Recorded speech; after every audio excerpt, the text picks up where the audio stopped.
రహస్య ప్రేమికుడు పార్ట్ 15. గగన్ పరిస్థితి చాలా దారుణంగా ఉంది. లాస్య ఏడుస్తూ పరిగెత్తుకు వచ్చి, ఏం జరిగింది నా గగన్కి అంటూ కళ్ళు తిరిగి పడిపోయింది. రోషన్ కావ్యకి విషయం చెప్పి వెంటనే హాస్పిటల్కి రమ్మన్నాడు. ఓకే సార్ అని కాల్ కట్ చేసింది. రోషన్ ఎంత లేపినా నీళ్లు చల్లినా లేవకపోయేసరికి డాక్టర్ లాస్యని చెక్ చేసి ఇంజెక్షన్ ఇచ్చి నో ప్రాబ్లం సడన్గా వినేసరికి ఇలా జరిగింది. కావ్య రమేష్కి కాల్ చేసి, బావా మనం ఒక ప్లేస్కి వెళ్ళాలి, అర్ధరాత్రి 12 అయితే ఇప్పుడెక్కడికి బావా, ఇప్పుడే వెళ్ళాలి, తప్పదు ప్లీజ్. సరే పదా వెళదాం. బావా స్పీడ్గా వెళ్ళు, విషయం చెప్పు కావ్య. మా ఆఫీస్లో వర్క్ చేసే బాస్ గగన్ గారు చావు బ్రతుకుల మధ్య ఉన్నారంట. అవునా, సరే పద అని కార్ పార్క్ చేసి హాస్పిటల్లోకి వెళ్ళారు. లాస్య ఏడుస్తూ కావ్యను చూసి పరిగెత్తుకుని వచ్చి గట్టిగా కౌగిలించుకుంది. లాస్య కూల్, సార్కి ఏమీ కాదు, ప్లీజ్ రిలాక్స్ అని ఎంత నచ్చ చెప్పినా వినకుండా ఏడుస్తూనే ఉంది.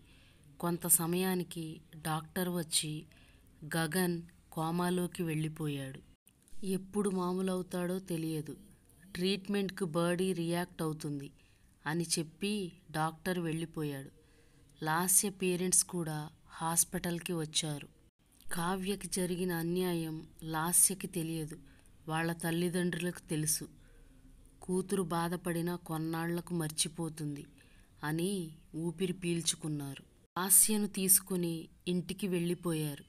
కావ్య, రమేష్, రోషన్, వాళ్ళ బాస్ కూడా చేసేది ఏమీ లేక ఇళ్లకు వెళ్ళిపోయారు. గగన్ ఫాదర్ మాత్రం హాస్పిటల్లో జీవోత్సవంలా కుర్చీలో కూలబడిపోయాడు.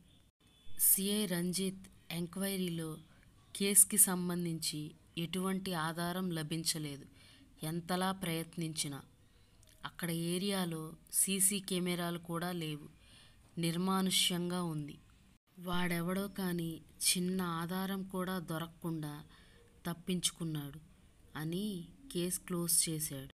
తన కూతురు బ్రతుకు నాశనం చేశాడు అని తెలుసుకున్న రాఘవ సమయం కోసం ఎదురు చూస్తున్నప్పుడు సడన్గా అవకాశం దొరికేసరికి రాఘవ తన చిన్నప్పుడు నేర్చుకున్న గురి చూసి కొట్టడం ఇప్పుడు ఇలా ఉపయోగపడింది అనుకుని ఇనపరాడ్ను గగన్ తలపైకి విసిరాడు. రాఘవ ఎవరికీ కనిపించకుండా వెంటనే పక్కకు తప్పుకున్నాడు. రోషన్ మరియు వాళ్ళ బాస్ గాయం గురించి ఆలోచించారు కానీ ఇనుపరాడ్ని పట్టించుకోకుండా గగన్ను తీసుకుని హాస్పిటల్కి వెళ్ళిపోయారు. వాళ్ళు వెళ్ళిన కొంతసేపటికి రాఘవ ప్లేస్ మొత్తాన్ని కూడా ఎటువంటి ఆధారం దొరకకుండా చేశాడు. ఇనుపరాడ్ను, చేతికి పెట్టుకున్న గ్లౌజ్ను శుభ్రంగా కడిగి స్టోర్ రూమ్లో పడేశాడు. ఇక్కడ పుష్పకి డెలివరీ పెయిన్ స్టార్ట్ అయింది. సమయానికి రాబర్ట్ ఇంట్లో లేడు, ఆఫీస్ వర్క్ మీద ఫారెన్ వెళ్ళాడు. రంగమ్మ పుష్పని హాస్పిటల్కి తీసుకువెళ్ళి జాయిన్ చేసి కావ్యకి విషయం చెప్పి వెంటనే హాస్పిటల్కి రమ్మని చెప్తుంది. కావ్య, రమేష్ హాస్పిటల్కి వెళ్ళేసరికి పుష్పకి బాబు పుడతాడు. బావా నువ్వు ఇంటికి వెళ్ళు, నేను రాబర్ట్ వచ్చాక వస్తాను అంటుంది. నేను ఇక్కడే ఉంటాను, ఏదైనా అవసరం రావచ్చు అంటాడు. సరే బావా నీ ఇష్టం అంటోంది. పుష్పకి మెలకువ వస్తుంది. కావ్య నువ్వెప్పుడొచ్చావు? రంగమ్మ కాల్ చేసి విషయం చెప్పింది. నైట్ నుండి ఇక్కడే ఉన్నాం. ఇప్పుడు ఎలా ఉంది పుష్ప? బానే ఉంది. లహరి ఏది? రంగమ్మ టిఫిన్ పెట్టడానికి తీసుకువెళ్ళింది ఇంతకుముందే. సరే మీరు వెళ్ళండి, రాబర్ట్ వచ్చేస్తాడు అంటుండగా రాబర్ట్ రానే వస్తాడు. చాలా థ్యాంక్స్ కావ్య. అన్నయ్య చెల్లికి ఇలా చెప్పచ్చా? ఇంకెప్పుడు అలా అనకు అంటుంది. బాబు నీలానే ఉన్నాడు పుష్ప అని బాబును చేతిలోకి తీసుకుంటాడు. మేం మళ్ళీ వస్తాం అని కావ్య వాళ్ళు వెళ్ళిపోతారు. కావ్య, రమేష్ ఇంటికి వచ్చేసరికి రాఘవ, శ్రీలక్ష్మి కూడా ఉన్నారు. అమ్మా, నాన్న మీరెప్పుడొచ్చారు? మీరెక్కడికో వెళ్ళారంటగా, అప్పుడే మేము వచ్చాం. కుశల ప్రశ్నలయ్యాక అందరూ వెళ్ళి నిద్రపోయారు. తెల్లవారేసరికి అమర్ వాళ్ళ ఫ్యామిలీ, రాబర్ట్ కూడా ఇంటికొచ్చారు. ఏం జరుగుతుందో కావ్యకి అర్థం కావడం లేదు. ఇల్లంతా హడావిడిగా ఉంది. ఎక్కడ చూసినా చుట్టాలతో. ఏంటమ్మా, ఏదైనా పూజ జరుగుతోందా? ఫస్ట్ రెడీ అవు తల్లి, టైం అవుతుంది అని కంగారు పెడుతుంది. కానీ విషయం చెప్పడం లేదు. ఇటు రమేష్కి విషయం తెలుసు కనుక సైలెంట్గా ఏమీ తెలియని వాడిలా రెడీ అవుతున్నాడు. కావ్య అడిగినా కూడా సరేలే, నేను అత్తయ్యని అడుగుతాలే అని కిచెన్లోకి వెళ్ళింది. అక్కడా రెస్పాన్స్ లేదు. చేసేదేమీ లేక రెడీ అవ్వడానికి వెళ్ళింది. ఆకుపచ్చని పట్టుచీరలో దేవకన్యలా మెరిసిపోతుంది కావ్య. రమేష్ చూపు తిప్పుకోలేక అలానే చూస్తూ కన్నుగీటాడు. కావ్య సిగ్గుతో తలదించుకుని వయ్యారంగా నడుచుకుంటూ వచ్చింది. ఏంటి బావా అలాగే చూస్తున్నావు? దేవలోక కన్య మా ఇంటిలో ప్రత్యక్షం అయినట్టుంది. అబ్బా, బావ పొగిడింది చాలు కానీ ఏం జరుగుతుంది చెప్పవా? కొంచెంసేపు ఆగు, నీకే తెలుస్తుంది అని అంటాడు. ఇంతలో పంతులుగారు అమ్మాయిని తీసుకుని రండి, గౌరీ పూజకి టైం అవుతుంది అనగానే శ్రీలక్ష్మి కావ్యని తీసుకువెళ్ళి పూజ దగ్గర కూర్చోపెడుతుంది. రమేష్కి రాత్రి జరిగిన విషయం గుర్తొచ్చి తనలో తనే నవ్వుకుంటూ ఆలోచిస్తుంటాడు. రాఘవ వినోద్కి రమేష్ ఇండియాలో ఉంటూ బిజినెస్ చేస్తున్న విషయం చెప్తాడు. ఫస్ట్ కోపడిన కొడుకు ప్రయోజకుడైనందుకు చాలా సంతోషిస్తాడు. బావా, పనిలో పని పిల్లల పెళ్లి జరిపించేద్దాం. అలాగే బావా అంటాడు రాఘవ. డాడీ, నేను కొన్న విల్లాలోనే మా పెళ్లి జరగాలి అని పట్టేసరికి కాదు అనలేక అక్కడే పెళ్లి జరిపించాలని నిర్ణయించుకుంటారు. ఇలా వీళ్ల పెళ్లి తంతు మొదలైంది. ఇంతలో అమర్ వచ్చి రమేష్ అని పిలిచేసరికి హా చెప్పరా, పూజ దగ్గరికి పద అని తీసుకువెళ్ళి పీటల మీద కూర్చోబెడతారు. కావ్య ఆశ్చర్యంగా అలా చూస్తుంది. ఇప్పుడు అర్థమైందా నా ముద్దుల మరదల అనగానే ఒక్కసారిగా సిగ్గుపడుతూ తలదించుకుంటుంది. పెళ్లి తంతు మొదలవుతుంది. వేద మంత్రాల నడుమ అంగరంగ వైభోగంగా కన్నుల పండుగగా ఉన్న పెళ్లి వేడుక వధూవరుల తుంటరి చూపుల మధ్య పరధ్యానంలో ఉండగా పంతులుగారు బాబు జీలకర్ర బెల్లం అమ్మాయి తలపై పెట్టు, అమ్మా నువ్వు కూడా అంటూ ఉండగా ఒకరి కళ్ళలోకి ఇంకొకరు చూసుకుని ముసిముసి నవ్వులు నవ్వుకుంటూ తలదించుకొని ఉంటుంది కావ్య.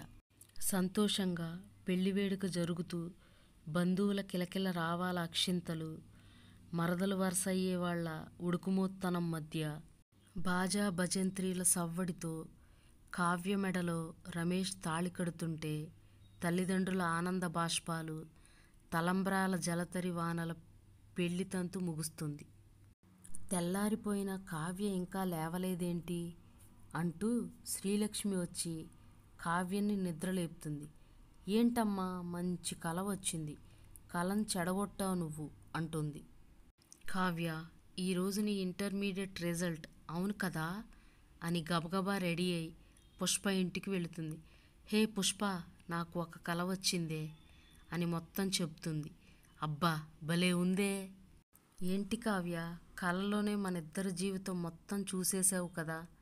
ఏమోనే, అలా వచ్చింది మరి అని ఇద్దరూ బాగా నవ్వుకుంటూ ఉండగా రాఘవ వచ్చి ఇద్దరూ పాస్ అయ్యారు అని చెప్పి వెళ్ళిపోతాడు.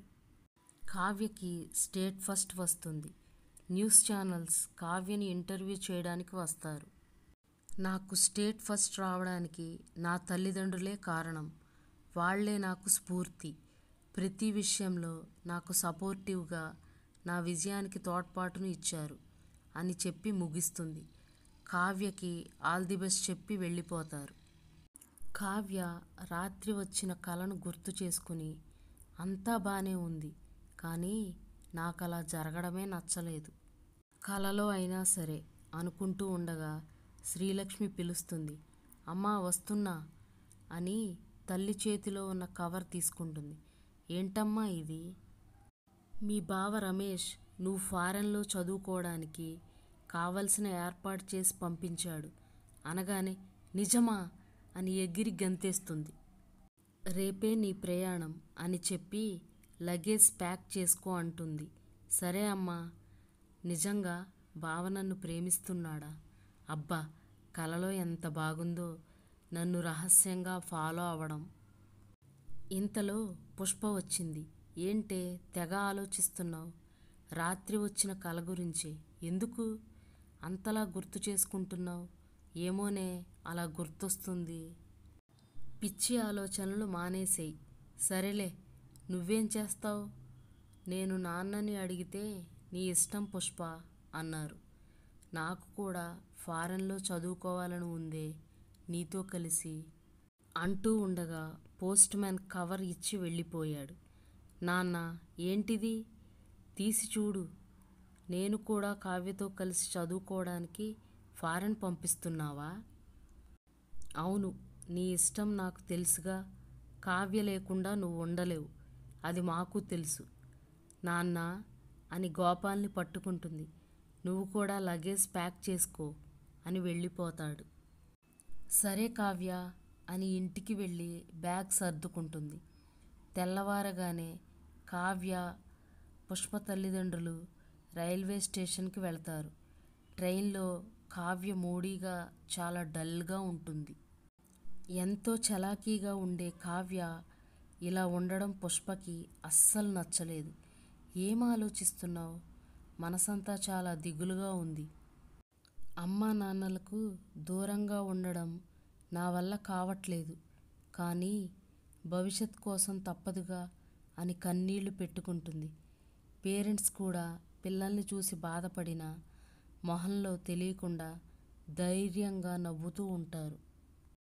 హైదరాబాద్లో ట్రైన్ దిగిన తర్వాత సరాసరి ఎయిర్పోర్ట్కి వెళ్ళి ఫ్లైట్ ఎక్కించి జాగ్రత్తలు చెప్పి పేరెంట్స్ వెళ్ళిపోతారు. ఫ్లైట్లో కావ్యకి కల గుర్తొచ్చి, హమ్మయ్యా, నేను బెంగళూరులో చదవడం లేదు కనుక నా కల నిజం కాదు అని ఊపిరి పీల్చుకుంటుంది. రమేష్ ఊహలతో నిద్రలోకి జారుకుంటుంది. కథ సమాప్తం. Please like, share and subscribe my channel. Thank you for watching and support me friends.